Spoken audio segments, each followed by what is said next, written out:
really warm feeling to be here. This is my second time in Bali. I was here a year ago, and for the I study explaining the first bring and music workshop. This is the second one. It's a very special honor as a scientist to be able to explain to you what we do in science, particularly brain and music. Is opportunity, is great honor. It's also a great honor, special honor, because my colleague Stanley Christie is here in the audience, and I just speechless. So I hope in the next 45 minutes or so, I can share with you some basic knowledge on how the brain works to process music. Many of you, all of you listen over there. Secondly, some of the cutting-edge research we're doing right now that try to understand this process. So, many of you might know, last year, 2024, Nobel Prize given to two scientists, to many people's surprise and to many people's expectation, that two scientists who made fundamental contribution to artificial intelligence.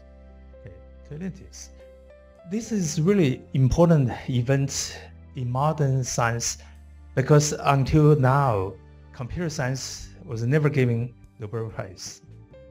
But why they were given Nobel Prize? Because it's a contribution they made. The artificial system we know today forever change how we live and work. But the reason I bring up is ask, what is the next? So if you talk to scientists anywhere in the world, what will be the next big question we as scientists and engineers want to solve? The next question, in my view, many people agree, is here. What is the biological basis of intelligence? So the artificial intelligence AI system is not really intelligent. Its computer system is sophisticated enough to allow us to use existing knowledge to do predictions, to fittings, to help us do this and that. But it's not near close to what we all have in our brain that we consider a human intelligence. So this question was proposed 7 years ago when at Tsinghua University we created this special institute called the Tsinghua Laboratory of Brain and Intelligence, where Professor Stanley Christie has been working with us for the last couple of years together to tackle these very important questions, the biological basis of intelligence. That is, if you look at human brain in a few minutes, I will dissect some inside of this. What is that element, working circuits, that make us human being uniquely special? Okay. Now, of course, unanswered question has many practical applications.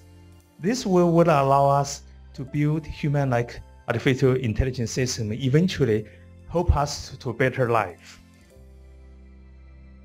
So in our approach, one of our approach to understand the biological basis of intelligence is through the study of music.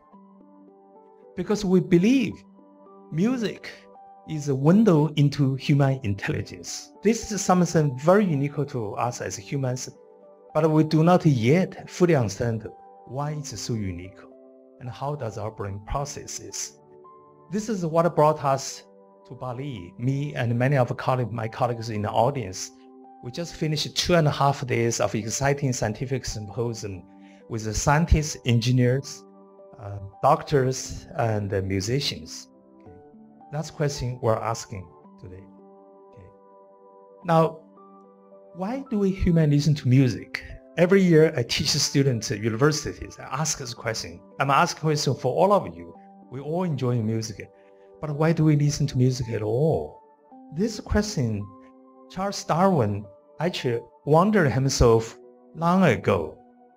He said in this famous book of Descent of Man, as neither the enjoyment nor the capacity of producing musical notes are factors of the least direct use to man in reference to his ordinary habit, of life. They must be ranked among the most mysterious with which he is endowed. The so-called ordinary habit of life is what we eat, drink, breathing. Without it, we die. But music, if we don't listen it, we still live. I ask students every year in American universities in Beijing, why do we listen to music? This is an important question, not necessarily a philosophical question, but in our view, it's a biological question. This is what the reason we study the brain. Charles Darwin also went on to write this passage in his autobiography that I just cite here, that he said if he would live his life again, he would read some poetry and then listen to some music at least once every week, so that his brain will be kept alive and youthful. And at that time, he has no knowledge of brain science, as we will be discussing today. No idea of music could be used as a tool for medicine and therapy. But he did say that by doing so, this might enfabling the emotional parts of nature. So in short, if I give you a message today, is what does music do for us? Why we have to listen to music? Because if we humans have a soul, music is that a message that's touch our soul. That's why we need it beyond eating, drinking, and breathing. And we as neuroscientists are trying to understand which part of our brain actually does this operation. Now, if I show this picture to you, some of you know this picture, many don't. I ask you, is this beautiful? I think most people say it is beautiful. Now, there are many pictures I can take as this in Indonesia. So I will take some pictures in this trip, but next time when I give a talk in US, Europe, or China, I will show a picture of Bali, ask a similar question. But here's a question. This is one of the most beautiful places in China, if you have not been to. All the Chinese people knows in a place called Guilin. Okay, called Guilin. This is what Chinese culture consider the most beautiful scenery. Once I gave a lecture 15 years ago in Israel, Middle East. There's no river, nothing.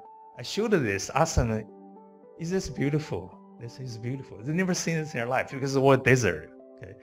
The question is, I use this analogy to see why we as humans see beauty. We see beauty like this. We see beauty in sunset and sunrise. This is the same question we're asking. Why is music beautiful? When we listen to music, we feel it's beauty. It's not necessity we have to listen to it, but it's beauty we enjoy. Why it's beautiful? And how does the brain process music? Which is the theme of my lecture today. And then I end up my lecture by discussing how can we use music to improve our health. I think many people in the audience are interested in this. So what is music?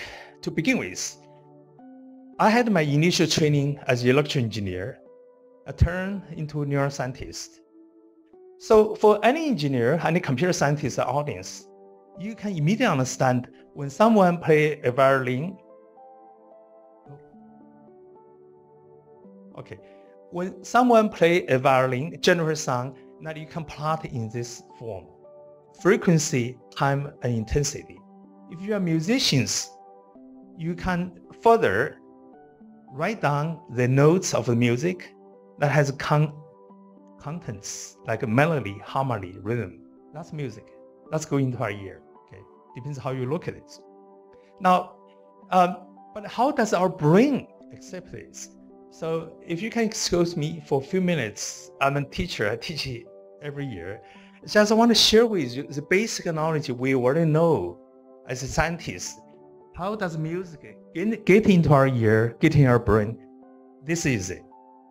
Now, our human body has brain and has senses that allow us to live in the world.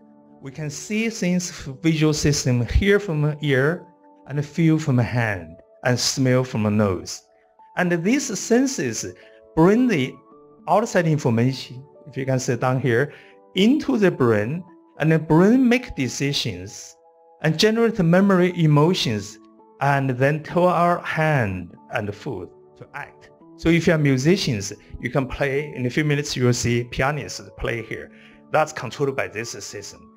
So for music, this system involved is hearing, that is through our ear. And I've been studying hearing for 30 plus years. Now, but what is brain like? I suspect many of you have actually never seen what a brain like. This is a picture of the brain taken from a hospital after a person passed away. Doctor takes the brain, preserve it, and so this is not a living brain, but it's brain real as can get it to. And what you can see here is the brain. This is a side of your brain. It's like I'm sitting here, you're looking here, without my skull. You see how all the wrinkles, we call it sockets. And everything we have, every emotion we have, every love, every hate, everything we have is inside. There's about 1 kilo tissue. Okay. Now, if you analyze how this does, this is how scientists does. Now we give a color, but this color is fake. We put a color here, so you can see brain has different areas: the frontal lobe, the parietal lobe, the temporal lobe. What makes us hear music is around here. Okay. Now, modern days, engineers have developed techniques such as fMRI, magnetic resonance imaging, so that you can see the brain of a live person. This is the brain of a live person. If any of you go to hospital, take a picture, you'll get it. So you can see those wrinkles, the sockets. Then the scientists can use this to analyze it. Okay. Now, then let's go back to the music. If someone play an instrument here, that sound goes to my ear. How do I hear it? Well, the sound comes to ear through the ear, and then go through processes, several stages, eventually reach the brain. So when we say we hear music, precisely, it's not our ear, it is our brain that hear music, okay, through the ear. Now, ear is actually a very sophisticated technique. This is everything we need to know to begin with, to know the music. So sound coming from the ear canal generate oscillation and eardrum, and then goes into the device called cochlear. And the cochlear has vibration apparatus inside, where music and other sound are generated in the signals into the brain. So if you dissect this further, then cochlear has those very carefully structured biological organ called hair cells. And these hair cells vibrate. Then music make them fire action potentials, pulses into the brain. And the brain can send the signal back to control this. So when you pay attention to a piece of music, it acts on here. Now, this is a bit technical, but inside the deep in the cochlear, there are these hair cells that goes back and forth when you hear music. Okay. If this is damaged, for example, if you go to a place where there's too loud noise, or if you have disease from genetic inheritance or other medicine, then you could lose this. Once you lose this, you will never not be able to hear. So this is the most sensitive organ in our body, allow us to listen. Once music signal goes through here, it becomes what we call electronic pulses. So from here, cells, they go to this electronic pulses literally right now in every one of you in your brain, because you're listening to my talk. There are those pulses going on, conveying my voice well into your brain right here behind the ear. Now, how does scientists analyze this? How do we analyze this? I just told you the process. Sound going here, eventually understand is music, piano or violin or other things. Well, there are 3 levels of analysis we conduct. Okay. First level analysis is we analyze what's acoustic features of music. that brain process. Then we analyze what kind of emotional contents that music carry.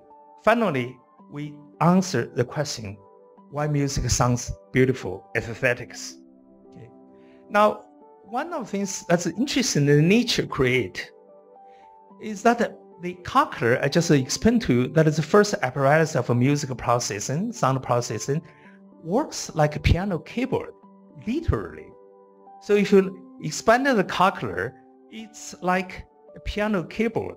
You touch any part of a cochlear, there's one sound that's producing. So let me give you a computer simulation, show you what it would be like if you have a little eye into the cochlear when it's listen to music. Can you play video, please? So this is a computer simulation based on the data scientists gathered. Show you the vibration within the cochlear when a simple tone, complex tone music. There should be some sound to see if you can produce. Okay, so this is within a cochlear. Can you play some? Okay, this is one tone, high tone, 3 tone. This work at. So when we all hear this sound within our ear, that's vibration. Okay, it's like a many keys being played. Now you can tell low frequency here, middle frequency here, is high frequency here.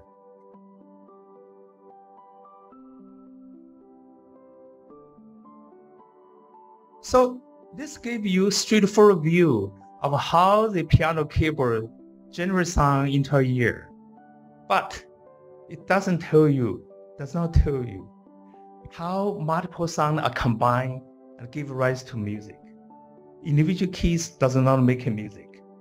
So another aspect of this is that music is not just about hearing. Everything I told you at the moment is hearing. You can feel it because music is a multi-sensory process. Play music instrument involve both auditory and tactile perception. Can you play sound?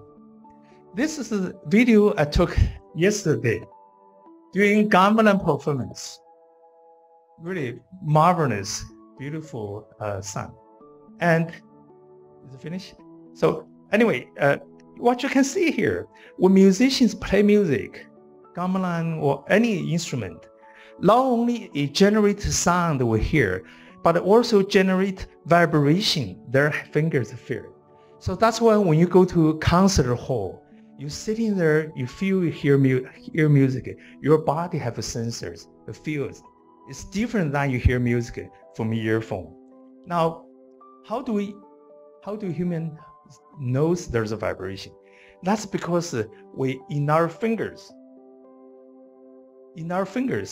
we have receptors that sense the vibration, such as the one shown here. When someone plays violin, the finger touches the string, but underneath each finger surface, there are a number of receptors that are sensors of vibration, very sensitive vibrations. Okay, among them, for example, there's one called Pacini that is deep in their finger that can sense subtle vibrations at a very high active and highly active during natural behavior. So for any musicians play any instrument, your somatosensory system, we call it touch, and auditory system work together. That gives you the music generation process. And for the audience, if someone play music in a few minutes, the front row guest would feel that vibration directly. Now, the vibration from fingers, from a body, and the sound from the ear all eventually are integrated into the brain structure called insula.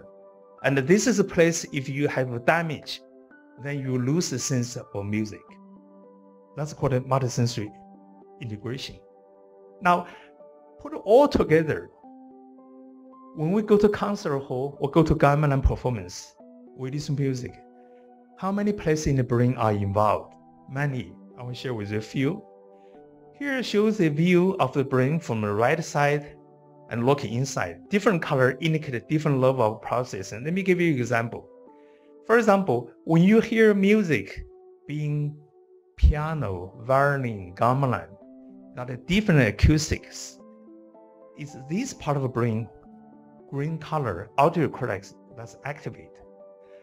Then when you focus on music and check it, memorize it, then it's this area in the frontal cortex that's activated. Now, sometimes when you hear music that is so touching, bring you into tears, emotion, then it's a structure down here, red color, that evokes emotion. Scientists have done a number of experiments to review it. I'll just give you two examples. They have reviewed, analyzed different parts of the brain that process to frequency, that's non-music sound. They also found that there are parts of the brain that's right behind our ear that specifically respond to music. This is the green one and the blue one. Okay. But one good news is this species area that all of us have is not unique to musicians. Whether you are musicians or non-musicians, you have the same area. This is perhaps what we're born with. This is possibly one of the human uniqueness in our brain, allow us, any of us, whether we're musician or non-musician, appreciate music. Now, another level to understand music is understand the emotion contents in the music. Because when we listen to music, this part of the brain is activated. But when we remember music, other parts are memorized, they're activated. So my laboratory has done studies to test the emotional contents of music, of a song. In this case, is voice. Voice, when you sing, carry emotion formation, just like music. And we found in this insular cortex, which I mentioned to you earlier, that integrate different modality. Neurons there are sensitive, peripheral emotion signal. So when you listen to beautiful music or not so beautiful music, your ear does not tell. It's your brain here that tell. So that's why, as a neuroscientist, musicians often say we train our ear to learn music. Neuroscientists, perhaps after today, all of you will think it is our brain that is listening to music, but it's through the ear. Okay. Now, this is another study done by a scientist called Bob Zatoro in Canada, and which has shown that when you listen to the familiar music, that make you very pleasurable, but the familiar one, these part of the brain are activated, the so-called rewarding system. So when you anticipate of very pleasurable music that give you chills, is this place, DS. When you have experience of this, is this called ventral striatum. Okay? But when you listen to, sometimes we listen to music we never heard before, but it just makes us pleasurable. When you listen to novel music, then other places and there's a connection between these brain regions that is active. So it's through this experiment, this type of experiment by many scientists over 30, 40 years, we began to slowly understand each part of the brain responsible different element of music. Now, one of the things that's very important about music, that's almost to the core of what we learn and play music, is we memorize music. When you hear a familiar piece, you just need to hear 1 second, you know the rest of them. Okay? Where this memory stored, and we have conducted a study in Beijing a couple of years ago, where we did the following. We asked a subject to rank 10 most familiar music. And we play 1 second, we stop. The rest, the subject recall. So that's the experiment. We let them recall. In control, we let them listen the entire thing.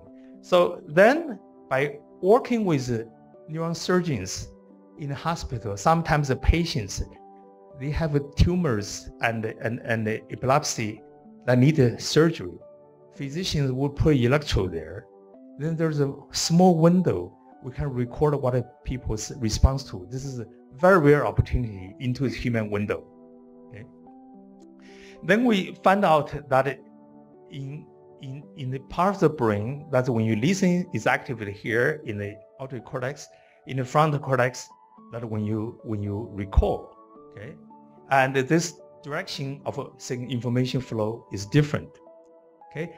So finally, I'm going to cover that's how do we approach the question why music is beautiful. This is one of the most interesting, the most difficult question. So I'm going to show you this video. Can you play? This is Rennie Fleming, who is a very famous opera singer. Several years ago, he volunteered himself research coming out about the fact that music as a subject for research in the National Institute of and therefore it engages so much of us. It's an exciting time in neuroscience. We're beginning to understand how the brain interacts with the environment, and music is a really important part. We're starting to learn ways in which music can influence all kinds of other aspects of one's brain function, and especially how we could use that information to use music therapeutically in a more powerful way. This initiative aims to bring together communities that haven't necessarily gotten to know each other that well yet, the neuroscientists and the actual... This gentleman is a former director of the United States National Institute of Health, the chief officer for entire biomedical research. He teamed up with Rennie Freeman, an artist and singer, to begin a program to study music. Until recently, people have no idea when top world-class singers sing, what's happening in their brain. So Rennie Fleming offered himself as a subject. In a moment, you will see she will lie in a scanner, sing an opera piece, and you will see what her brain looks like.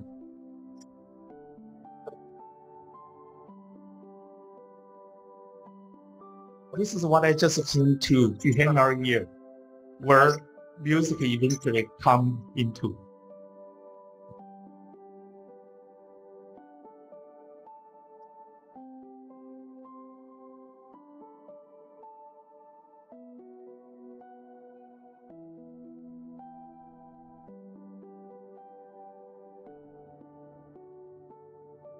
This is a world-class singer, lying down in this noise machine, sing an opera so that a scientist can measure her brain response. Okay, in interest of time, I'll move on. So that's not a way to study how the music is played, because no musicians ever play music or sing in that situation. So in last year, we move on in Tsinghua University to a different new type of experiment. We study how the brain responds to music in the concert hall, not in the laboratory. This experiment we did last year with the piano master, Mr. Kong Xiangdong, who is in the audience. Mr. Kong was performing a live concert improvisation, and he was wearing an infrared imaging device, which you will see this musician put it on in a few minutes. Right after finish, you will see the live demonstration of that experiment. During this experiment, Mr. Kong played improvisation for 90 minutes. We record his response. Here's some of the news data we never actually publish. Just come out. Just show you what can we learn. So Mr. Kong played first improvisation, then play the memory music. Long story short, you look at this electrode in the front of his brain. So let's say, look at this one. This highest one is when he was playing memorized music. But when he improvise or waiting, response is lower. Okay. Now we went on to do another experiment with Mr. Kong, that he come to Tsinghua University. He improvised in the piano, which I believe he will demonstrate in a few minutes, and a participant listen. They do the live music generation, then we record it, then both of them sit back to the audience, listen to the playback again. Here's the surprise. So this is the pianist's brain response during improvisation, during listening. You don't have to be a scientist to notice difference. They're different. But what if a person listen? Well, this person listening to this, completely different from the pianist. If we quantify this, what you can see is that for pianist, when he was playing, his brain response blue was less than when he was listening to his song. Okay, but for the audience, for the participant, it's opposite. So if you sitting next to world-class pianist and listen, your brain is much more active than you go home and listen to record CDs you buy from him. That's why you should go to concert. Anyway, so move on. Did a lot more experiment. Today, we have a pleasure to bring these scientists here. These are two scientists seated right here. In fact, they're very similar color of clothes. And we did experiment like this, okay?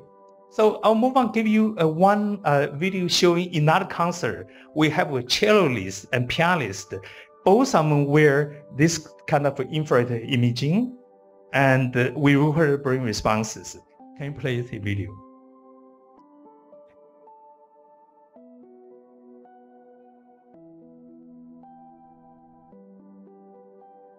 This is the brain response front, right, and left from a pianist who is playing together with cello. The color indicate the activation of the brain. Red is high, blue is low. This is in real time, this is real data. What you can see is right side of the brain, this is the auditory cortex. When she listened to her partner play cello, it activated different than the left brain. This is really, we show the musician of this. It's really very intriguing that many of us have never seen when a musician actively plays this music. This is one of the most beautiful music I enjoy. So if it's not, my time is up, we'll sit and listen to the rest. But let's move on. Okay. Through experiment this, not only we can measure the musicians, we can measure people in the audience listening. We hope eventually we can understand how the music is perceived by human brain. So last, I'm going to play this video to you, which you probably never seen elsewhere. All the imaging I played to you are recorded in the human body brain in a library, in a concert. The data are interesting, but they're limited. So this is image, can you play video? That will have opportunity to record direct of the brain of an experimental animal that we can observe the individual neuron. We play a music, the piece many of you might be familiar. Now, every tiny dot here represent a group of neurons.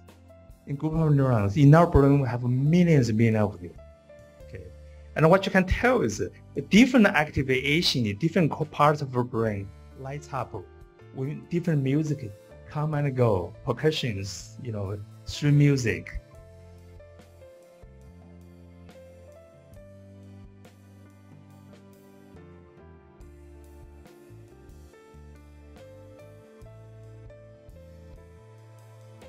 So if you fly United Airlines enough, this is beginning sound for United Airlines that I use. Okay, so let me finish by saying a few words about, in addition to all the basic research, what can society benefit from this?